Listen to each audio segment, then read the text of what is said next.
Anyways, Ronnie Cock Thunder here. I've noticed that a lot more now than when I was in my prime. A lot more people are enjoying pornography, or as me and the boys like to call it, the sucking and fucking industry.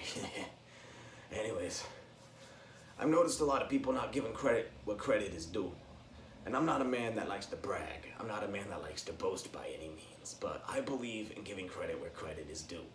I believe that my contributions to the porn industry deserve some talking about. So here I am today to talk to you about things I've done, the things I've brought to the table. I've had many careers over the years. An accountant, but I'm not too good with numbers. I tried being a fry cook and that didn't work out too well.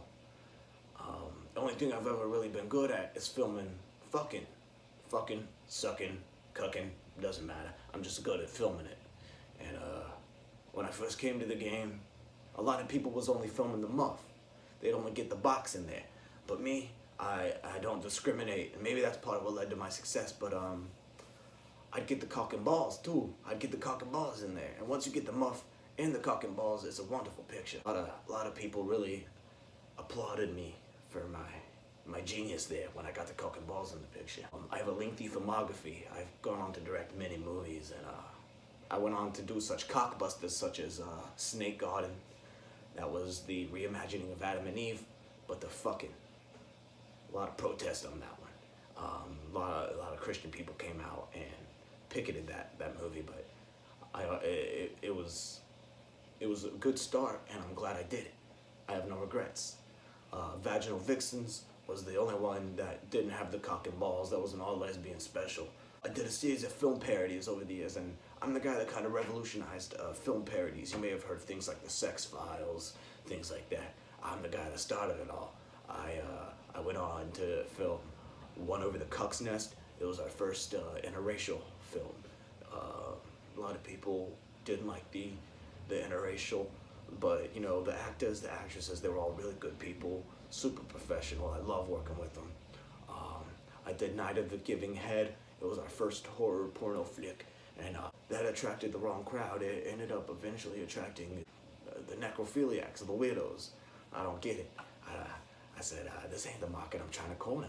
This ain't a market I'm all about. So I stopped doing horror films just to avoid that altogether. I moved on to like a sci-fi kind of film after that called War Games. It was a parody of the famous movie War Games. Never actually seen it, so it kind of got lost in translation. Some people even said my movie wasn't really a parody because it wasn't parodying the movie. It was just, it shared a namesake. But you know, tomato. I went on to do Reservoir Tip Dogs, when Cali passed the condom bill that required actors to put jimmies on their cock and balls. And a lot of people stopped working with the company after that, so I moved out of Cali. But it was honestly for the better. You can't cover up the cock and balls, all right? And on top of that, a bunch of liberal arts majors shaving their heads, dyeing their hair. It's not good for the industry, okay?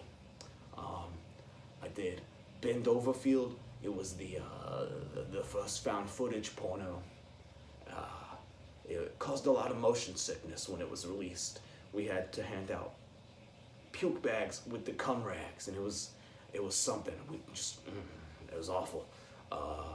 After that, I went on to do an all BBW special called Plump Friction. It was quite fun, actually. It was the first movie that I had ever started on my own. Everybody was having so much fun. I was like, yeah, fuck it, I'll do a cameo. I got in, put the cock and balls on the frame. It was good.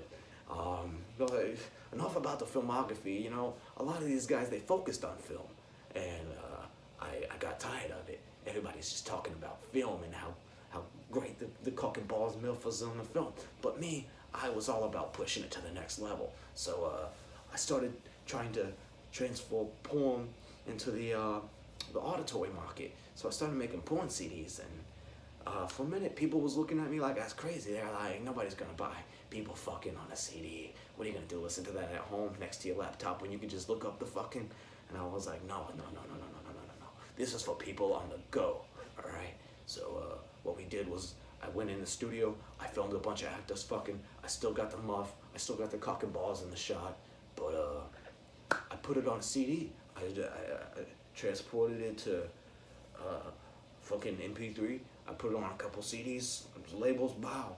I made all the CDs for about like $7. I turned so much profit because the CDs started selling, and then now everybody's trying to get on the CD market. They want to film people fucking and put them on CDs, but I'm just like, you can't do it like Ronnie did it, because Ronnie has just got that charisma. But we eventually got a cease and desist because people was blowing loads in their car and wrecking, and it was a hazard, so we had to get rid of it all. I filmed them fucking, and I put it out there. Now there's a whole market for it. And that's just kind of the story of Ronnie Cock Thunder. Really, I've been going at it for many years, and I would like the credit where credit is given. Okay.